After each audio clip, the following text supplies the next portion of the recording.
Yo, people, welcome back to YouTube. Wow. Something must be very wrong if I'm going live on YouTube because we haven't done that in a while. Now, I'm just joking. Listen, big up your damn selves. It's been a while since we did a solo live together and just had a nice little back and forth, a little conversation, do you know what I'm saying? A little questions, a little answers. And to be honest, if you want also another reason, I'm so dead, just so tired to be doing a video and getting it edited and uploaded and out and up and that's just long. I ain't got time for that. So let's get straight into it, man. Chelsea versus Aston Villa preview. Obviously tomorrow, listen, 2 o'clock kickoff. First of all, I don't know who decided to sandwich this game up amongst everybody else's business. I got Arsenal Leeds one side. I got El Clasico another. I've got Manchester City versus Liverpool. No. We need our own slot. We need our own time. We are the mighty Chelsea. Yeah, we need our own whole show. I don't know what the hell this is going on where they just pick up all the fixtures and they move them over to Sunday. Nah, this can't run. Today was dead. Like, there's just barely any games, only 4 games over 2 time slots. So it was nuts. Big up the comments. I see Victor in there, Matthew in there. This is lovely, isn't it? Jam, big up your damn selves. Listen, I wasn't allowed to stream, but now I am. You know what I'm saying? And we just have to hold that. Do you know what I'm saying? We have to hold that as a community. It's been a while since we've been here talking directly live into the community, but we have to hold that as a community. On Twitch, they've been taking all the shine. So it is what it is. Giddy, I see you in there. Mo, Tricks, big up. Listen, also, let me know in the comments before we start if you would like me to try doing the career mode live, because I'm thinking that I do the career mode, the next episode, I do it live on YouTube. So then you guys can tell me how to win the matches on legendary mode and give me some advice, because I've been recording them, putting them out, and then you man are just slagging me off in the comments telling me I'm shit. So yeah, that's I'm just thinking in it. I'm just trying to think of another way as to how I can get a result, because we got 1 point in 4 games. It's not looking good, bro. Do you know what I'm saying? It's looking very, very bleak. I see you in there. All right, cool. So we're going to get into the game in a minute, but listen, like I said, this is also a Q&A as well as a preview. So, you know, we go and just delve into a whole heap of madness. Listen, there's nobody getting added today. I didn't holler nobody. I didn't tell anybody I was doing it. I just did it. Do you know what I'm saying? There's no collabs. It's just a solo thing today. Let's see. You're getting sacked next match. We don't do legendary here. Only world class or pro. Did you see the stat? Well, let's not beat around the bush, right? Let's just get straight into the headline news, what everybody, you know, is talking about, what I saw when I was live on air and I didn't enjoy, which was yesterday, which was the information in the beginning that Reece James was injured, right? And I didn't know. I didn't see this coming. Obviously, he was smiling at the end of the AC Milan game. Everything looked good. Everything looked well. No drama, no issues. And next thing you know, Reece James is injured. And it's more than you can believe, a big sticky situation, right? And we're seeing everybody talking about, well, there's a scan taking place and he's going to see a specialist. And if you want me to be completely honest, I already had my mental breakdown already about this. I had it yesterday. So, you know, I always advise when it comes to Chelsea, guys, make sure you have your mental breakdowns. Just do it. Just get it done. Get it over with. Don't waste any time, because, you know, it's going to be the worst. If there's a scare or an injury, it's going to be the worst possible situation you can imagine. Okay. Kante, for instance, you know, we think maybe he's on his way back. No, he's not. He's injured for even longer than we anticipated. So just always prepare for the worst, guys. I don't know what it is, but we're just incredibly unlucky. Last season with Tuchel, it was Chilwell and it was Reece James, both injured, if you remember, at the same time, as we were top of the league, soaring, you know, cruising, flying, whistling into the wind. Wonderful life that we're living. Bang! Injuries to both the wing backs. The whole system comes crashing down. And so do we as a football club and an institution. And now we have a similar issue again.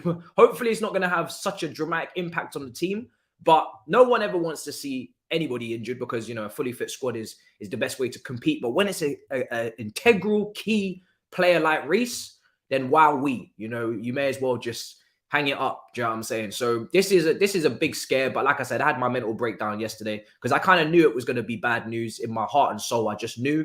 Now, I don't know if it's the physios. You know, Chelsea players are fragile. I know we have a terrible record, which we just had up on the screen, but everybody's getting injured. You know, at some point, and I've spoken about this before, at some point, we're just going to have to blame a federation. Take your pick. You know, you can blame UEFA, you can blame FIFA. Everybody seems injury prone right now. You know, you look at Liverpool, absolute cluster of injuries. Even Newcastle, St. Maximum gets injured on top of Alexander Isak and, Alexander Isak and John Joe Shelby. Everybody seems to be getting injured. You know, Martial's in and out, and now he's fit and he's injured. I'm starting to think that it's just a wider problem, which means that football clubs have to prepare themselves, you know, for this and the multitude of games that we're playing, the extra bundle of games that we're playing, and try to bolster their squads and just make them as deep as possible. And obviously, like we already know, the depth at right back is not maybe exactly what we would like it to be. But it is what it is. It is what it is. You know, at this point, are you even surprised as a Chelsea fan that it was going so well? You know, we were winning games. We were on a little bit of a roll, trying to move in silence. And then, of course, something bad has to happen because that's just how we are. You know, we can't enjoy anything for any long period of time, can we? Good day to you too, sir. Sack FIFA. Listen, I will not give up. And I said same thing with the foot golf. You just got to invest your stocks and go from there. I will be making people mods, but to be honest, I haven't even done like these lives on YouTube for so long that I'm not even familiar with where the button even is at this point. So we'll get to it at some point. But yeah, in terms of fitness, Reece James is out. Now I believe there's a fair few solutions. You could first of all take a look at Trevor Chalobah, maybe at right back. You know, first of all, I'm going to keep it so simple. We've never lost a game that he started. I think the only times we've lost is the penalty shootouts against Liverpool. So just from a sheer statistical standpoint, I think we should try and start him in as many games as possible because that tends to equal no defeats. And there could be his position, maybe at right back. That's just one off the top. Obviously, Azpilicueta is the obvious option as well. You let me know in the comments who you would prefer, who you would go for. Would you go for maybe Trevor at right back in a 4? Would you go for Azpilicueta?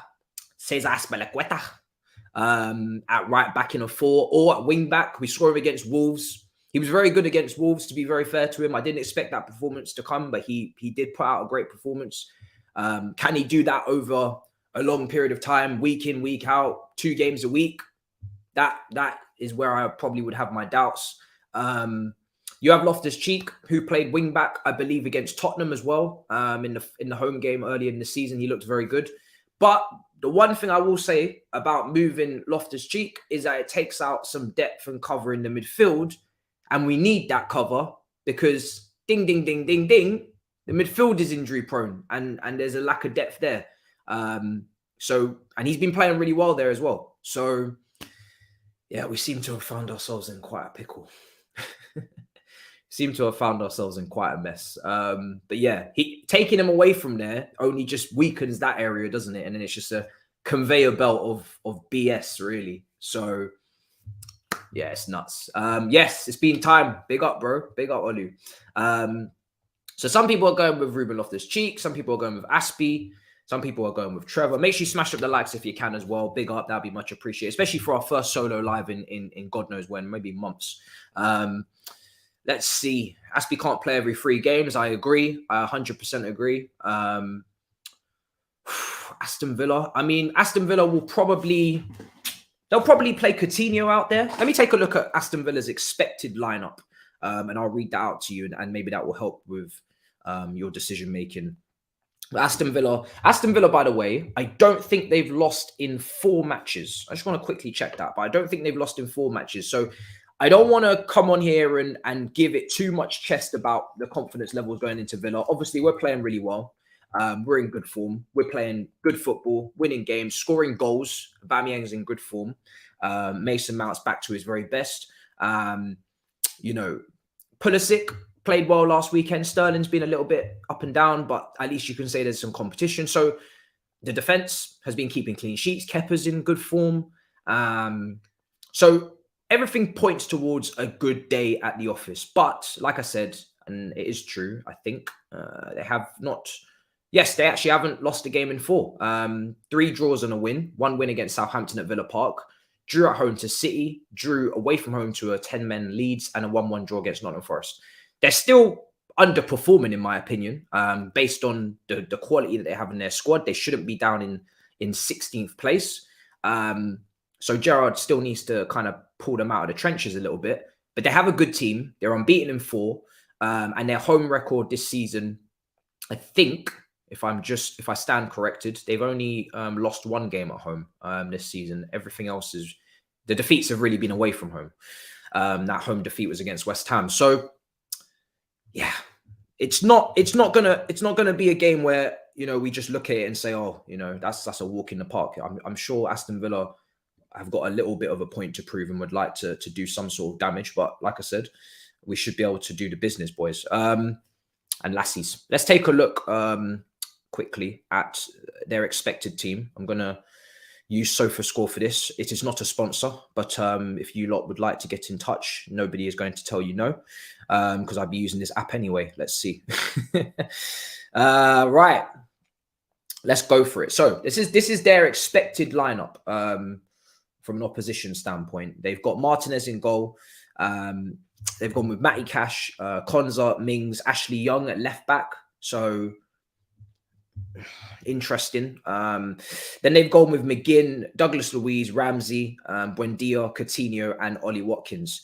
There's quite a few injuries actually on their side. No Lucas Digne, no Kamara, no Diego Carlos, obviously a centre-back that they signed from Sevilla, along with the Koundé exit as well, which we were trying to get involved in. And Leon Bailey is doubtful.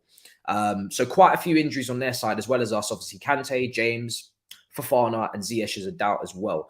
I didn't get to see Potter's press conference, so I was filming at the time, but I'm assuming that's pretty much spot on, that team news. If it's wrong, feel free to go for it. It's not that I'm not giving you hope. I just don't want people to just think that Aston Villa, because they're under pressure with Gerrard, are just going to be a walk in the park. Now, hopefully they will be. But, you know, we do have to pay them some respect. Do you know what I'm saying? It's definitely a fixture where they have quality players at their disposal. And I don't think they've turned up yet, personally, but you never know. So, yeah, it should still be a proper clash. But I expect us to win the game. My prediction was, I believe it was 2-0. And that's what I'm going for. But a lot of the rivals, a lot of people I'm speaking to, obviously out and about, rival fans, you know, collabs and that, they're telling me that they're putting their chips down on Villa. So we need to go up there and cause a ruckus, I believe. Loftus-Cheek for now. Do you think getting a youngster in there is a good idea? I'm not sure just in terms of who we can play there, because I know that there was I think there was an under 23s game just gone, maybe yesterday. Correct me if I'm wrong, or maybe even earlier today. I'm pretty sure I've seen some noise about an under 23 game taking place. Lewis Hall got a goal, etc., etc. So I don't know who played in that game, and therefore who then is available for us to choose from. Charlie Webster apparently has been in first team training. He's 18 years old, so he could be someone that we're looking at midfield at some point this season. I think Charlie Webster is very, very talented. If I was to liken him to anybody, I'd say Mateo Kovacic. He looks like he's got a pass in him as well. Like, he really does look very, very, very, very talented, that kid. So he's 18. So, you know, there's no reason for me why he can't, if he impresses in first team training, break through and add more depth to that midfield. I remember Billy Gilmore making his debut off the bench for Frank Lampard. I'm pretty sure he was maybe 18. Tariq Lamptey away at Arsenal, pretty sure he was only 18. Hudson-Odoi was only 17. So that is the kind of age where if you're good enough, you're old enough. So hopefully we might see him, because I've got some hope for him. Let's see, just going through some more of your comments. Trevor in a back 4, Connor at wing back solved. Oh, I don't know. It's an interesting one. Even though Connor was playing on the right wing against Wolves, he still was basically inside inverted 10. Aspie was kind of overlapping. Him and Mount sometimes swap positions, especially when they were counter pressing. I feel like Connor was able to kind of swap with Mount. They kind of both had free roles, but because they're so disciplined and hard working off the ball. It wasn't really a free role. Traditionally, what you would give to a lazy 10. It's certainly not that. But I thought he was brilliant. I really do. I think he was really good against Wolves. He had a great start. First 10, 15 minutes, he was moving mad. So it could be a shout, but I don't know. I think with him in particular, because it's his first Premier League season, I would like it if we didn't move him everywhere and anywhere, and just kind of kept him to his strongest zones and areas, which is centre midfield and, higher up the pitch. And I just don't want us to see his traits in terms of work rate and, experience with West Brom and Palace, and then turn him into some sort of utility player who just plays wherever he needs to play that day because we're suffering. Obviously, if we absolutely have to, then go for it. But we still should, look to prioritize his development and try and get him to be more of a specialist. And I think that's something that, Mount hasn't had the chance to do as well. He's been sacrificed, played wing, he's played left wing, he's played right wing, he's played, centre attacking midfield, he's played centre mid, he's played like 5-6 different positions in different systems. And it would be nice if we could specialize these guys and make them what they are, and then to an elite level instead of making them utility, play here, play there, play here, play there. But obviously that's down to squad depth and injuries, which is the reason why that happens in the first place. Let's get the likes up 100. Let's aim for 100. Let's just get that done early doors. I know you man can handle that. Martinelli will put Aspie in a care home, says Jam. That is a very bold statement, sir. Do you know what I'm saying? Man, we're saying that Reece is running from the grind because he's missed the Martinelli test. Moment of silence for those people that said that. Yeah, I'm sure the right back that locked up Raheem Sterling in the Champions League final was worried about, what I'm saying, Gabby and that. Oh, Lord Jesus. They drew against City. They did 1-1 indeed. Personally, I'd go Trev at right back 4-4-2. All right, let me quickly get down. Let me update because I feel like I'm lagging behind. Rashford versus Aspie next week. Bring on Miz. We're just doing a solo today. We're just doing a solo because it's been a while since I did a little back and forth. But big up Miz. And obviously, we're talking to him on All You Can Eat Chelsea very soon. And he's probably busy. Do you know what I'm saying? He's probably busy. Last season, we got a lot of success in behind them. They were looking to play the long ball and hope for the second balls, lifting their defense further up. Do you feel they'll similarly do this again? Do you know what? Because of the position that they're in, I would be surprised if they played even a mid-block. But then again, they're at home. So, I mean, I can't remember to a T when we played them, did they play with two up front? But I remember when they came to Stamford Bridge at one point and they had Ings and Watkins up top. And that caused us a lot of problems because we played a three at the back. They pressed from the front and we struggled to get out. We wanted to continuously play out from the back, but because of the pressure that they were putting on us with Ings and Watkins, front two is probably the best way to come up against a back three. We struggled to get past that initial first line of press. If they're playing it long in the channels, Watkins could make those runs for sure. There's no Leon Bailey, Coutinho. I don't know. It's a tough one. I think for us and for them, hopefully they don't park it, and I'm expecting that they won't. They're at home. They've got the crowd with them. I'm expecting them to open up a little bit, and then maybe there will be some space in behind. But it's a tough one with them because of the situation they're in terms of the league position, and they're at home. How are they going to approach it? Are they going to sit off, or are they going to try and attack us and maybe play into our hands? Because I think with us, if we're afforded that space in behind with Aubameyang and the way we're playing, we're so direct, then I think I'm going to be even more confident about it. So it's always low blocks that scare me, but maybe that's just PTSD, Let's see. Will we go back 2 or 3? Do you know what? Yeah, it's absolutely impossible at the moment to predict what we are going to do. I've been doing previews since I started, but I've been doing previews with Potter in particular. It's very difficult. With Tuchel, we kind of knew what the system was going to be most of the time. With Lampard, we knew what the system was going to be most of the time. With Sarri, we definitely knew what the system was going to be, and so on and so on. With Potter, and maybe it's just because it's early days, but I have a gut feeling that it's not. I think he's just like this regardless, because even at Brighton, he was moving a lot of the from game to game, he was moving the systems and formations around quite a lot.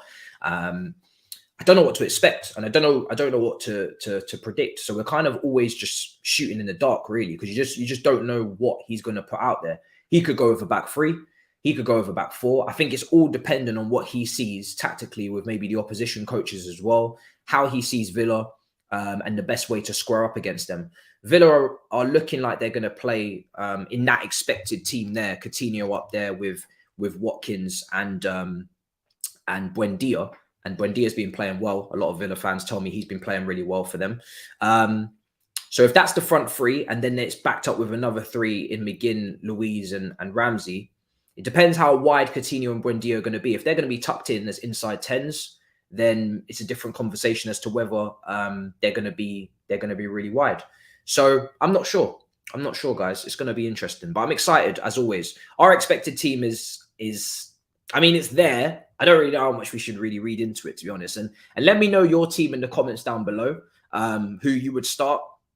I'll read out what Chelsea's possible lineup is, according to SofaScore. They've gone with Kepa in goal, which I'm fine with that. Aspilicueta at right back. Obvious, I guess, because their injury, they're going to go with that. Silva and Koulibaly. This is a back four. Bear in mind, Silva in a back four. Let me know how comfortable you really feel about that. I personally think he's better in the three, which is for obvious reasons, right? Obviously, you know, he's getting to that age now where you'd rather him just marshal it in the middle and have people go and do the dirty work in the wide areas. Koulibaly and Silva, they're in the back four with Cucurella at left back. Now, like I said, just from a statistical standpoint, I wouldn't mind Trevor Chalobah starting continuously, as he is literally unbeaten.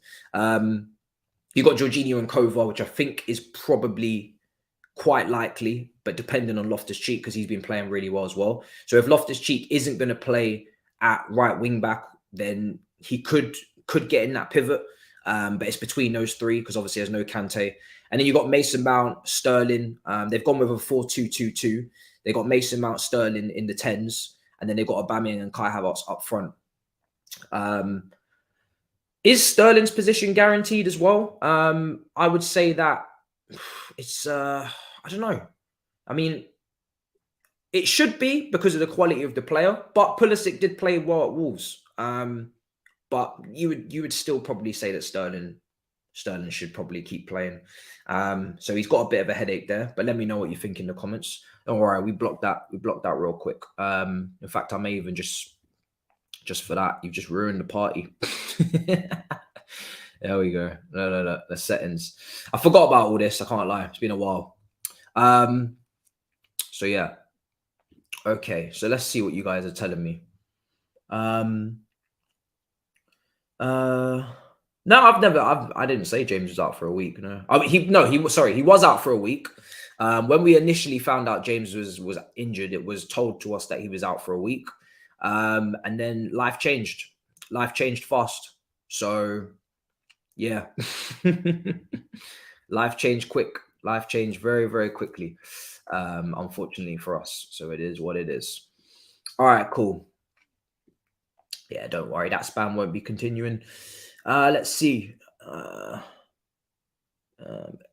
If we're going to play Aspilicueta right back in a 4, naturally, I'm thinking that we could always move to a 3 anyway and let the left back really bomb forward, whether that's Cucurella, Chilwell, whoever. They just become a very, very attacking left back, and it becomes very not lopsided, but it's not symmetrical. You know, you're expecting, even though Aspie was very far forward against Wolves, but he's playing wing back. You play the left back, you know, as the more attacking mobile guy, and you let Aspie kind of tuck in. So yeah. Also, don't waste your time asking me my thoughts on any YouTuber talking about me, because it's not going to happen. I'm here to talk about football. So yeah, that just don't waste your hands typing on that there. All right, cool. I honestly don't want to see Jorginho back to back. He looks exposable. Within Silva and Koulibaly, left back is a left wing. Big loss for England too. Yeah, I mean, listen, Reece James, from what I can see on his socials, He's obviously going to be saying that he wants to get back as soon as possible, try and make the World Cup, which is not that far away. What is it, 5 weeks, 6 weeks? But his expected timeline is 8 weeks. So he's expected to miss the World Cup, but it's not surgery. So he could, in theory, work his way back into things as ahead of schedule. The selfish part of us obviously would rather he doesn't go to the World Cup and he's not picked by Southgate, because we want him back fit as soon as possible. Well, not as soon as possible. We want him to recover properly, right? We don't want him to take risks with knee injuries. We want him to be back for the second half of the season. And we don't want it to trigger anything and get worse and worse. But taking that selfish hat off, got to think about Reece James, and you know for a fact that he is busting a gut to get into that World Cup squad, because it's, you know, obviously he's going to have more World Cups. He's very young, but it is a big opportunity, man, to play in a World Cup. They don't come around often. You know, it's every 4 years. It's the creme de la creme of football. And yeah, I don't think England are going to win it, but they got a very good team. So, you know, not saying it's going to happen, but, you know, you still want to be part of it. So that's the double jeopardy right there. You know what I'm saying? That's unfortunate, but whether he makes it or not, you know, hopefully he recovers properly, because it's a little bit of a ongoing thing for him. You know, I wait a while to say before someone's injury prone, but it is becoming injury prone for him, and it is for cover along with Kante. And it's tough, man. You don't want to see your best players getting injured like this, but it's a multitude of things, not having cover, running them into the ground, all these things. And who would you guys look at in January, or if anyone? It's a position that we've needed to try and cover for a while. I've seen Kyle Walker-Peters mentioned quite a few times. I think he's a very, very, very good player, and he's obviously capable of playing on both sides for Southampton, because he was obviously out on the left-hand side when Livramento was fit on the right. But yeah, man. Yeah. Oh, believe me, 100%. We've got an issue in that side of things. But yeah, a lot of people are talking about Kyle Walker-Peters as the option. Yeah, is he still at Atalanta? I'm not sure. Let me know, Giddy. I can't remember. Frimpong has come up. I watched Bayer Leverkusen there against Porto in midweek. They were awful. They were awful. They got slapped up by Porto. Obviously, I was watching on Hudson-Odoi duty, but Frimpong has been playing very well for them. I believe he's the top goal-scoring right back in Bundesliga. Averages 1 big chance created a game. What else did I see on him there? Because I was looking at him as an option there before we started going. So yeah, he's got a fair few goals. I think he did very well last week against Schalke at home. Let me know if I'm right on that one. Only 21 years old. So yeah, I mean he's one option for sure. Tariq Lamptey at Brighton, I do believe he's been in and out the team though for the last year or so, just due to injuries. So I'm not sure about whether that's even really doable. As much as you know, I'm a massive fan of Tariq Lamptey, massive fan of Tino Livramento, but I've actually kind of cooled down on these guys just because they've had their injuries.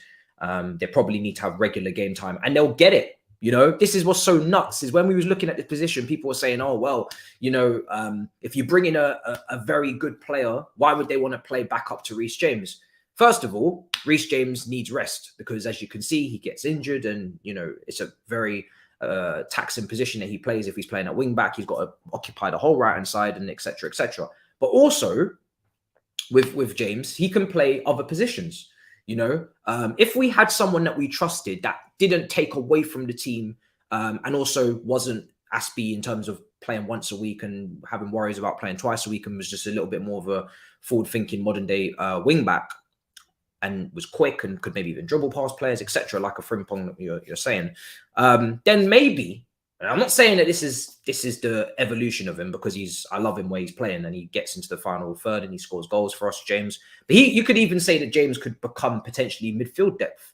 But not dealing with one issue has only weakened another one in terms of Loftus-Cheek having to go out there, and when it could have been the other way around. You could have said that maybe James could have been a midfielder, because James is one of those players where I truly believe he can play anywhere. You know, against Salzburg, yes, the opposition, fair enough, but he played basically right wing. Sterling left wing, and they were really bombed up far forward.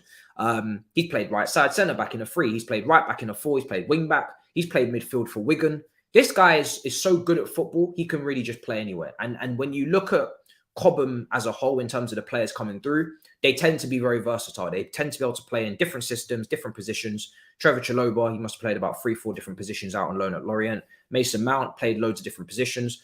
These guys are versatile. So I think we could have taken advantage of maybe him playing in some of these roles if we had proper depth, but it is what it is. Jonathan Klaus is not an option. He's already just moved last summer. I think he went to Marseille, and he wasn't going to come to us because he wanted to play regularly because he wants to get into the France squad. Mazarari is at Bayern, so that's not going to happen. He obviously moved from Ajax, so there's no way they're going to let him go. So yeah, on Jonathan Klaus, he was someone that I looked at as well. I think he had one of the best GA rates in Europe for a fullback, and he was, he's making the France squad. He peaked very late, and that age balance between him and James would have been perfect because he's experienced. James is a lot younger, so they're not really crashing each other's timeline. But he wanted to play week in, week out, so obviously to make the World Cup. So that's why. Maybe that's why we didn't go in for him. Okay, let's see. Yeah, a lot of people saying Carl Walker-Peters. Is Cucurella playing regularly? I think he's playing a healthy amount of games. Him and Chilwell are some good competition over there, and they both can play in the same team as well. So I don't really think it's that bad. Yes, in possession he's really good, but watch how easily opposition players beat him. Doesn't even try to recover. Is this Frimpong at Bayer Leverkusen? Do let me know. I've only seen glimpses of him. I've only watched them for Hudson-Odoi. I haven't been watching them to scout, so I haven't watched them on a regular basis. And obviously Xabi Alonso has just come in as well, new manager. So yeah. Someone shouting for Cuadrado. That's a very that's a proper throwback. We do have a buyback clause, but again, like I said, he's been injured, so I don't really feel like he's the natural guy that should be really popping into our heads. That buyback was probably put in for 2 years of solid, consistent performances for Southampton, clear development, and then you're snatching back. But he's had a massive injury, a massive injury, and that's stopped him from playing week in, week out. And I don't think I've seen him this season. I think he's still injured, is he? So let me just check. I'm pretty sure Livramento is still injured from what I remember. So that's not really the best. It's not really the best time to spend 40 million on a player and bring him back. He's not really. He's not. Yeah, he's injured, so he's not really who we should be going for. As much as I love him. Oh God. Let's see. They hardly gave. Well, stop it. You're not serious. Man said Juan Cuadrado. I mentioned Klaus already, but he's he wanted regular first team football, so it is what it is on that one.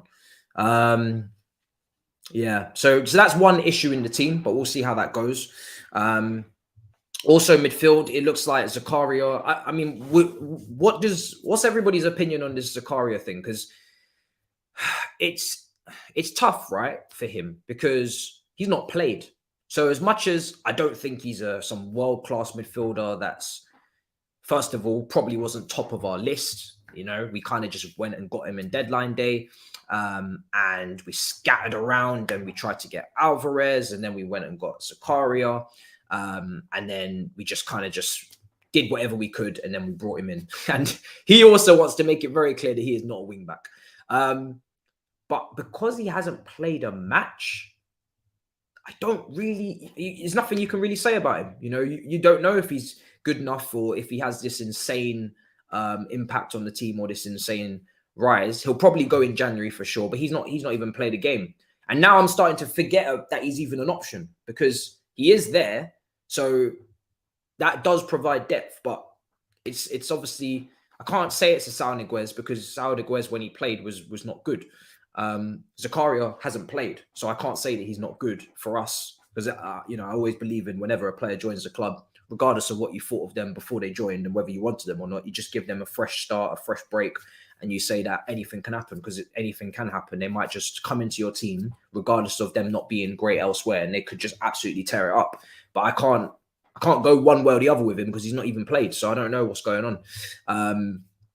So yeah, he's another one that we keep forgetting about, but he is here. He is with us. What about so obviously I think we're all in agreement that probably Aubameyang will start. I know Broja scored a wonderful goal last weekend. Great pass from Kova as well. I have to shout him out. And then obviously wonderful finish, giving us that Diego Costa vibe for sure. The way he squares up the defender, makes a yard, bang, straight into the bottom corner. It was a beautiful thing. But Aubameyang probably should start. You know, we got Brentford as well in midweek, so that's something to bear in mind. I don't know. I don't want us to. I feel like Broja's in his first year, so you can kind of get away with not playing him all the time. Even if he does score, you can say to him, "Do you know what? You've scored, but I'm going to manage you." Similar to how City managed Foden. Even if he did play well, they wouldn't play him every week. Just keep letting him learn and enjoy it, and just make his cameos, and don't put too much pressure on him because he is in his first season. And then give him more responsibility in the second and third, which is the complete opposite way of how it went with Abraham, because obviously we had the transfer ban. Yeah, exactly. Aubameyang gets 60 minutes because you know what it is? If nobody was playing well up front, then you would kind of be forced into starting Broja because he scored and we don't have goals in the team and we're struggling. But because Aubameyang's in form and he's scoring goals, he's here short term. Broja's long term, Aubameyang's short term. So Aubameyang's short term. So let's squeeze the sponge, get as much goals out of him as we can. He may not even be here next season. I don't know, because it does feel weird that he's even here. And even the front flips are not landed. Do you know what I'm saying? So it's just weird on all fronts. Get as much goals out of him as you can. Use that experience. Use that great finishing. And keep creating for him. And then maybe Broja will be better off for it in the future. Because you know he's short term, so you may as well use him while he's here. Some people are trying to recommend their absolute dross, and I'm not here for it. Man said Cedric. No one be silly. Ivan Toney next season. Little eye emojis. Ivan Toney's got to be going to the World Cup for me. I said it on DR. I personally think he's got to be going to the World Cup. Let's see. Pulisic deserves a chance. He scored versus Wolves, and sometimes he's had a bigger impact than Sterling. We was mentioning this earlier. I do think Pulisic's... I mean, he's only had that one game, but he was good. And he grew into the game as well, you know. And I think there's a shout for him to play. I don't really know if he's going to get in ahead of Sterling. You could maybe say that both could play. Depending on formation, you could say that they could both play. Pulisic could maybe start on the left wing, Sterling on the right wing. There's also been talk of maybe Sterling being that wing back for us at right side, but then obviously he just pushes up. And if you're going to play a back three, and you're going to say that Trevor's going to play one side and Koulibaly play on the left hand side, you could get away with saying Sterling plays on the right wing back spot, push him up, and Trevor covers at right back, or Aspie covers at right back. Similar to what we do on the other side when we play Cucurella at left side centre back and we play Sterling at left wing back, like we did against Salzburg. And then you just push Sterling up, move Cucurella to the left back, and just shuffle across. So we do have those options where we use these makeshift fullbacks at wide centre back, and then or just wide centre backs that are capable of playing at fullback, and then you just move them across them, and then you can get away with playing wingers at wing back because they're basically just high up the pitch, like Trossard is for Brighton. So that's an option. So that does make it slightly different to what Tuchel does at wing back, really, where he more played. Well, to be fair, he did play Hudson-Odoi and Pulisic at wing back as well, so you know, but it's maybe not done in exactly the same way. Pulisic is our super sub. Aspie is always ready. Have you seen how good Aronson has been this season from Leeds? Haven't got to watch too much of Leeds, to be fair, but I did watch them against us, and that was more than enough. That was more than enough for me to know that, yeah, it's looking all right over there. I don't know. I think I don't know if they've tailed off since that, but yeah, it was a tough watch. He scored against us, didn't he? Give Pulisic 20, he owes the world. Give him the whole game and he's invisible, says Andreas. Cucurella right wing back. No. Aronson is a pusher. Maybe we could get Joe Scanney from Mönchengladbach as backup for Reece in January. He's really promising right back. Haven't heard of him. Haven't watched him, but I'll take your word. So yeah, that's basically what's been running through my mind, guys, in this preview, is that, you know, we've got, I mean, also what's going to happen with Ziyech? I mean, he is doubtful for this game, but we haven't seen a glimpse of him for Potter. I don't know if has he played? Has he come off I think he's come off the bench once. He looks like he could be on his way out in January as well. But in terms of confidence, I'm confident for sure. I am definitely wary though of the fact that, you know, Villa are due a win, and they have some good players, but I am confident, mainly because Aubameyang's firing. Mason Mount looks like he's available and he's back to his best. And like I said, I think this is how you know the difference between when he's playing at his best and when he's just playing all right. It's very clear. And for me, he's back to his best now. So hopefully, you know, the new contract gets sorted, because, you know, we want to try and, I think it's good to give players I think it's good for the new contracts to be signed when they're in form. It's better for them. They get to negotiate a lot better than if they weren't in form. And I think it's just an overall good time to get it done. Let's see. Zia should leave. Aspie playing every game. Well, we've gone through some of the options. Who will be rotating in that double pivot? I've liked Ruben in there, and that's why, you know, that's why I don't like the whole right back situation where you're saying, I mean, yeah, you could move Ruben out there, but at the same time, then you're damaging the depth that we have in the midfield, because Ruben's been really good in the pivot. So that's where it becomes a problem for me, you know. Eze's not there yet. No, Eze's not there yet, but he's definitely very promising. And I didn't realize he had a massive injury as well not so long ago. So yeah. I did see the statement. I will actually read out the statement, because I don't know how to feel. I mean, the thing is with it is that he's not got to have surgery, which is great, Reece James. But at the same time, he's still out for 8 weeks, and that is painful. So, yeah. Is it good news? I guess it is good news that of course, it's good news he doesn't need surgery, but it's still painful.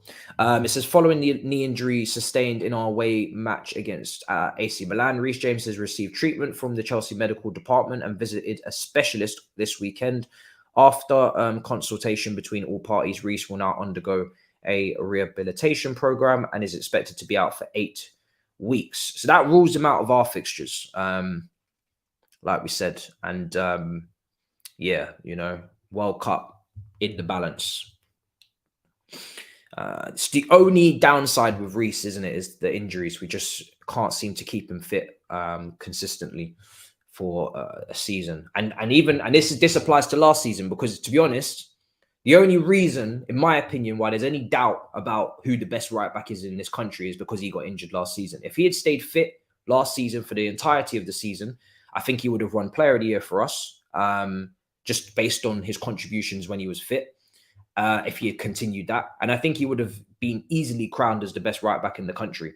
I really do. So yeah, I think injuries stopped him from getting that real praise that he would have got, because, you know, him and Chilwell were probably our most important players when they were both fit at wing back for Tuchel. So it's just injuries, man, but it's a big part of the game. Availability is your ability, and that's why, you know, you have to big up even Willian way back when he was with us. Brother was always available. Aspie's always available. Who else? Mason Mount's always available. Gallagher probably will be that type of player as well. Just got a feeling he's always going to be available. There's certain players that are just mad durable and they just don't ever get injured. And you need these guys because, yeah, it's not easy, man. Even Jorginho's injury record is pretty good. And he's usually playing with painkillers or whatever. So it's a bit mad. Walker's out, yeah. So Walker, Trent, and James are all out at the moment. Right backs are getting hit. Silva, yeah, Silva, man. The fact that he's able to stay fit at this age is absolutely incredible. It's unbelievable.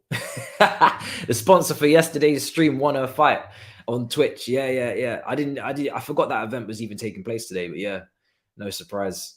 No surprise. Dujon Sterling at right wing back. I think he's on loan, isn't it? He's on loan at like Blackpool or something. Yeah, that's not going to be happening, fam. That's not going to be happening. Yeah, not ready, man. I kept saying it. You know, I know people were saying on the TL maybe he'll get an opportunity, and it happened as well last preseason, but it didn't add up. Not that anybody was really watching him. Let's be real. No one was really watching. Not many. Maybe some people that really track the loan army to an absolute, you know, full extent. But even then, it's very difficult to get all those championship games live. But I was looking at the statistics, and you should never judge a player based on just the statistics. But if you're going out on loan in the championship, and yes, he's had a massive injury, but you're coming back into the Chelsea team, you've got to put up something where we can see. Yeah, Felix is a good example of that. You've got to put up something where we can see, okay, cool. You know, this guy's definitely ready. We saw it with Reece James at Wigan. We saw it with Mason Mount at Derby, Tammy Abraham at Aston Villa. You got to put up something. And I think it was like 0 assists or something like that. And I'm like, you know, wing back, not much big chance creation as well. It's not looking good, bruv. You know what I'm saying? Wait, like you always say, we can't see the light. I don't even remember what, bro. You know what? Yeah, I speak so much at this point every day. Half of the time, I don't even remember what I'm even saying, fam. So I don't even remember. This must have been ages ago I said this. So I can't remember. Spurs, yeah, Spencer Spurs not even getting the game time.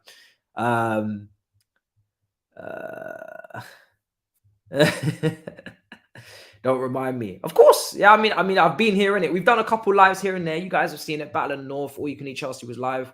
I'm gonna make the FIFA careers maybe live, or at least I'll test it as well, so I can get some coaching advice from the comments. So yeah. Yes, it is PlayStation 5. And then I'll have my gamer tag on that stream as well, so you guys can add me. Let's see. Fastest mistake. Fattest mistake in football the past years must be PSG letting go of Thiago Silva on a free and then getting Sergio Ramos. They took one extremely durable player and they replaced him with someone who's barely played. I don't know how he is this season, but in his first season, I don't even think he barely even touched a pitch. Why can't James, Kante and Fofana surprise us and not break to pieces? Says someone in the comments. I mean, Fofana, yeah, that was tough, man, because he had a massive injury last year, isn't it? He was just coming back from it. And then he goes and gets injured again on the same day that he scored. And it's tough. I mean, Kante, we're used to it now at this point. It's unfortunate. He's I've said it before, he's broken down. It's like a car, loads of mileage, covered a lot of ground, used up all that engine and breaking down. And I think if we had replaced him 2 years ago and we had brought in a proper player that can take the minutes and handle the responsibility, then maybe he would have lasted a bit longer and he might have been able to sustain, you know, the end of his career a little bit more. I think he desperately potentially needs to retire from international football. I know he's probably not going to want to do that.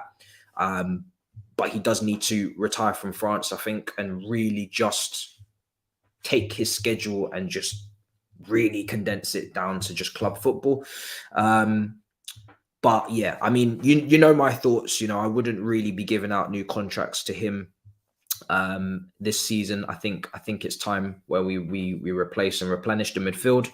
And we just youthing it up a bit now. Not even youthing it up. I don't want to see just, you know, bunch of 21-year-olds scattered all over the place. We've already got Carney, you know, you've got Mason, who's still very young. You've got Connor, who's young. But I think, you know, just get some midfielders that are knocking in 25, 26, 27 maybe, but obviously good enough, and try and prime it up a bit more. But yeah, I think he should have taken that 2+1 deal. You know, I really do. That was a really good contract in terms of the length. I don't know what the wages were, and I'm sure they're probably trying to bring his wages down a bit based on contribution. and you could probably do it in a way where you reward him for appearances, or you know, game time, and you do it in installments that way, whatever way you want to put the contract together. It's a lot more complicated than I'm making it out. But yeah, I think 3 years plus 1 asking for that is mad. It's just a lot. It's a lot. There's no way that probably makes sense for the club.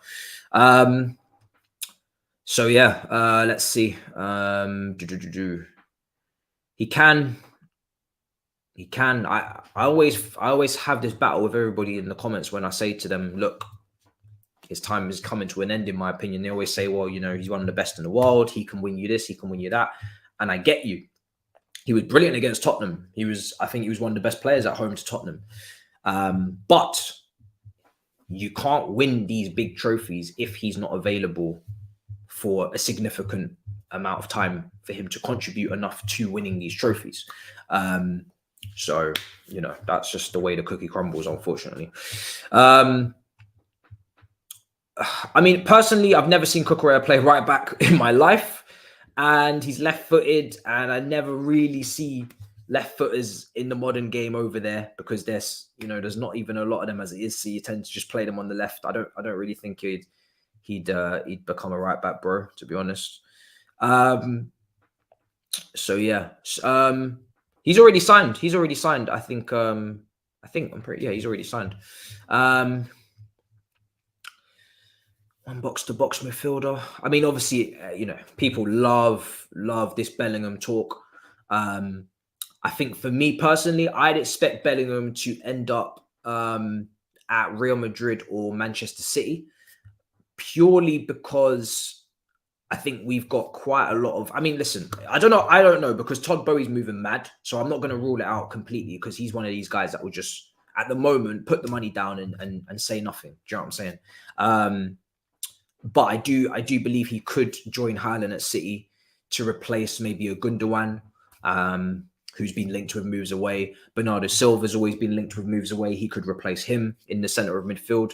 Kevin De Bruyne's getting into the 30s range, so they might look to... So there's quite a few players in that Man City midfield where they may look to rejuvenate and bring in someone fresh. Whereas we, like I mentioned, we got Carney. I really want to see Carney. I think there's something there. You know, he looked promising when he come on. I know it was only a little spell. Spent 20 million on the kid. So, you know, it would be nice to see what he has to offer. Like I said, Charlie Webster earlier as well. I know he's not on the level of Bellingham, and people be like, oh, what are you doing? It's crazy.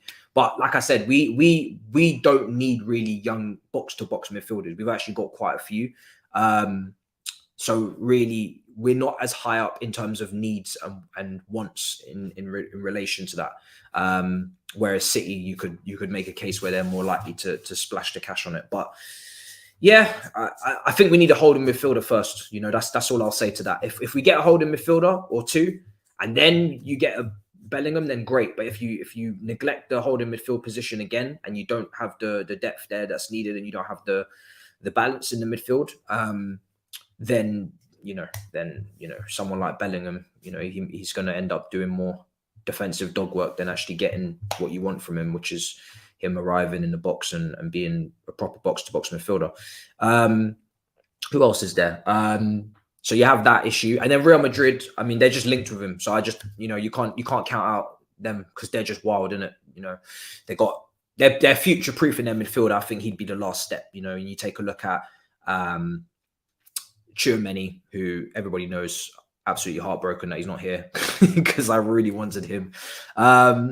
You've also got Camavinga. Valverde needs a shout. Valverde has been exceptional this season for Real Madrid. He's been unbelievable. Him and Tchouaméni have probably been standouts for me for Real Madrid this season. Really, really good, Valverde. So he would kind of be like the last one in the quartet to replace your Casemiro, Modric, Kroos. Obviously, they're slowly on their way out. So yeah, or you can eat Chelsea's always on a Thursday. So we play Brentford on Wednesday, so it'll be the following morning. So come out. Yeah, I may even keep it live. I may even keep it live for you guys because it's been a while since you get those lives. You seem to like it this week. Gravenberch. Oh, bro, he's already gone. He's already gone to Bayern Munich. You must have missed it, Dominic. He's already gone to Bayern Munich. He's at Bayern Munich at the moment. He's not playing a lot. And that has led to his World Cup place being in jeopardy a little bit. He's only, I think he's still young, still a teenager. But Gravenberch is at Bayern. Kone, yes, that's someone that slowly starting to keep an eye on as well. People have spoken about him. He looks like a really good player. I don't know whether he's strictly a holding midfielder or not. I need to keep an eye on him and watch him. Alvarez, we were linked with at the back end of the window. Enzo Fernandez at Benfica as well. People have been talking about him. Casado at Brighton. I really do think that could be a sneaky one as well. So there's quite a few names out there. So yeah, there's no beef, bro. There's no beef. There's no beef. You don't see me responding. There's no beef. So let's see. Obviously, as well at Southampton. There obviously is the kid Lavia, and because Joe Shields has just come in, he obviously brought Lavia from Man City to Southampton. He's only 18, so we have to be careful, in terms of like, is he ready to make that step up? Because he's literally only just started playing regular first team football in the Premier League this season, and I think he scored against us, and then now we just splash and move him up to our level. It would be a lot. But he's also been quietly linked for the pure fact that we bid for him. And I say bid because at this point people are saying that we didn't bid, and some people are saying we did bid. And I don't know anymore if we did bid, because it was such a weird bid in the first place, because he wasn't really even available. He literally just signed. So yeah, I'm not really sure. So yeah, but he's another name, isn't he? He's another name because we were in for him before. Do you know one player that I really like, that I wish we had got when we were linked with him? We were linked with him under Sarri, so it was a bit of a while ago. But Bruno Guimaraes, this guy at Newcastle, I've been so impressed, man. He's just taken to the league like a duck to water, man. He's been unbelievable. He truly is probably the perfect midfielder. He's so complete. Obviously, he plays for Brazil anyway, so it's not like as if he was some sort of unknown quantity. So annoying that we didn't look at him, and mad that nobody in the Big Six did look at him, considering his pedigree, and that a lot of teams had scouted him. But he's a baller. He's so good. He's strong, physical, great skill, long range shooting, as we saw last weekend. Great header of the ball as well, as we saw last weekend. And yeah, like I said, he's just a complete midfielder, man. He's unbelievable. So he is one that I really wish we would have got. I don't think there's much chance of us getting him now, because Newcastle are doing their own thing. I agree with you. Probably cost about 100 million. We definitely messed up on that one. Not looking at him. He's proper. So yeah, that's a damn shame. But he's someone like him would be great. Somebody like him, that would be great. Yeah. I mean, listen, Arsenal were looking at him as well. If Arsenal had got him, wow, that would have been nuts. If everybody else were playing at the level they're playing at in midfield, and then you add him to it as well, it would have been ridiculous. Leon had a good little thing going there with the midfielders. If we were paying attention, I see the suggestion.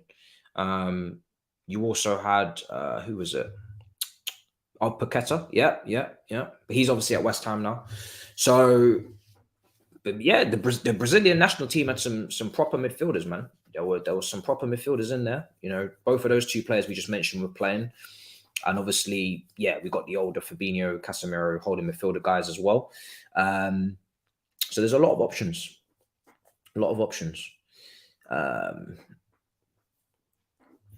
Let's see. Yeah, you're right. You're right. I mean, this is why when we talk about Bellingham's and we talk about, obviously these are top players, but I like what you're saying. It would be nice to shop in that layer, in that tier where it's like, get them before they're hot, get them before they explode.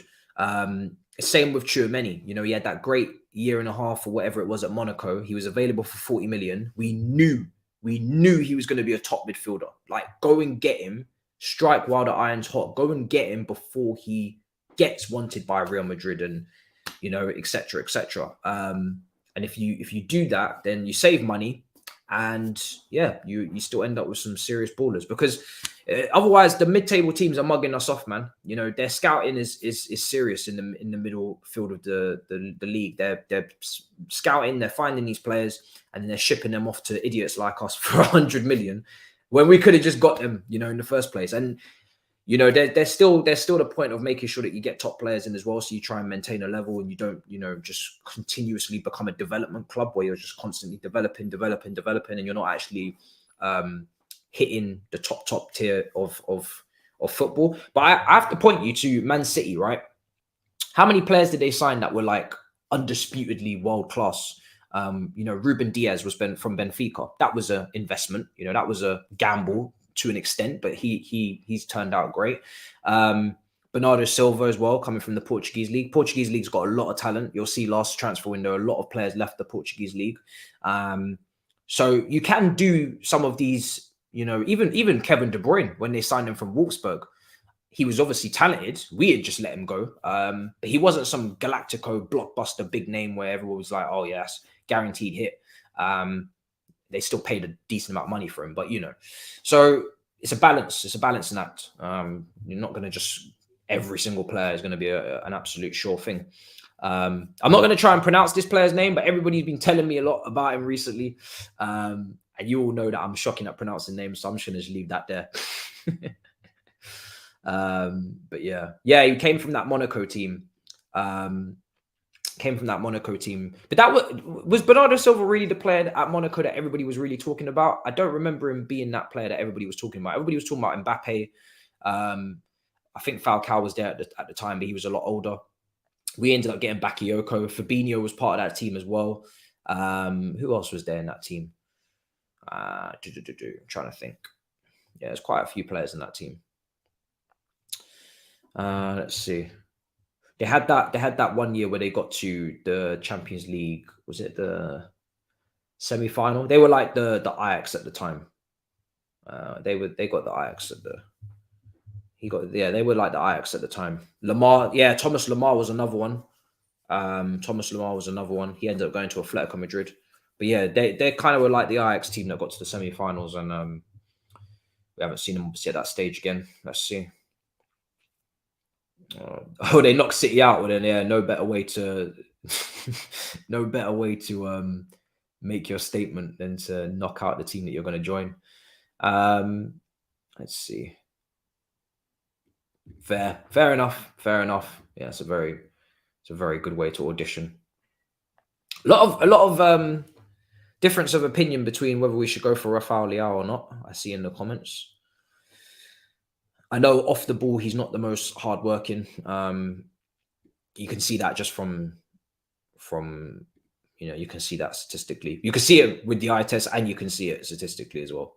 But maybe it's because he hasn't been instructed to be that guy. I don't know. I mean, I always say if you've got the legs, if you're young enough, then you should really be able to be that guy. As long as somebody tells you and says, "Yo, this is your responsibility to be a little bit more hardworking off the ball," coaches them, trains them, everything should align. Shouldn't be too much respite, and they should go ahead and do it. So only when you ask older players to do it who don't have the legs, then you start pushing your luck too much. Let's see. But yeah, it seems to be a little bit up and down whether people want him or not. I'm not sure. Reserve that with the price tag. So yeah, I mean, people are not sure. People are not sure at all. His dribble skills, nothing special. He just uses his speed and pace to. I don't know. I mean, he did a great job down the left-hand side in that one moment, didn't he, to set up? Was it just before half time at Stamford Bridge? But I've mentioned Trossard as well. If you want to be penny pinching, because he ain't going to cost anything, so he's having a great season. You know how we do with Belgium wingers. We don't do too badly, do we? He's having a good season, very good season at Brighton, and he's available for free at the end of the season. He's one of those like low risk, high reward guys because he's played in the Premier League. He's starting to prove that he can be very efficient, and he doesn't cost anything. And I don't think his wages would be nuts.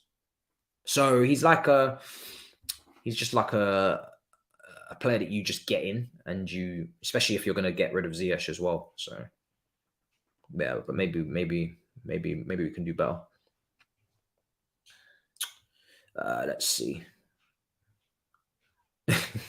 I need to watch more of this guy because everybody's talking about him.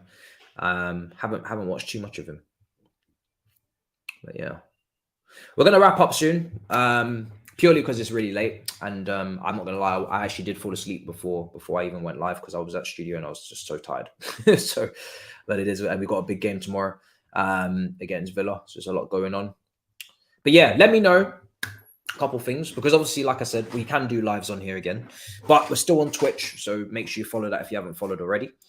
I've been playing people on FIFA on Twitch, so if you have FIFA, and I'm pretty sure you can play any console. I've got PS5. I'm pretty sure if you've got Xbox, I can play. I will be adding more people on PS5 and playing them, so I look forward to that. But if you want the FIFA career mode to be live, let me know, because I can make it live. We'll see how that goes on here, and let's see if we can get some more coaching advice, win more games, and yeah, that could be quite good. Or you can eat Chelsea. I'm thinking of keeping it live as well. I know you guys have definitely wanted it live again for a while, and it's been a long time since we've done that consistently live, so we can make that live as well. So yeah, I'm still keeping a lot of videos, but getting a couple more lives back into the schedule, and because it's, you know, it's been a while since I got to speak to you guys directly, so it's good to have a few more shows, I think, that are live. I think the FIFA one for sure. We'll keep making the previews and reviews videos. Obviously, this is live because I'm so tired and I just didn't have time to do a video. But we'll keep making the previews and reviews, you know, videos with the graphics and all that kind of stuff, with the lineups and everything. But we'll throw in some more lives for sure. Okay. For sure. Okay, cool. So yeah, when's the next one? Well, I have no idea. I have no idea. I haven't even done my schedule, but for sure, Battle of the North will be live on Monday.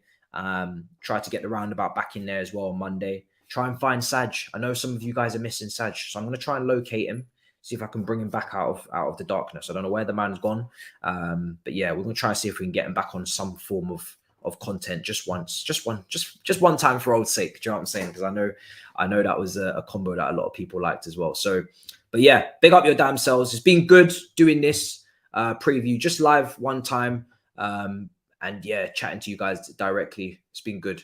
Loads of different topics came up, and yeah, no, of course we do talk. We're best mates, but you know how it is when you're in adulthood. You barely even be speaking to people, even if you're best mates with them. Everybody's lives are just like this. That's why adulthood is nuts. Everybody's got schedules and shit. It's nuts. You have to book appointments to see your friends now. It's mad. So yeah, big up your damn selves. Make sure you smash the likes, and yeah, subscribe if you haven't already. Really appreciate it. And yeah, until next time, in a bit, people. Peace. Perfect.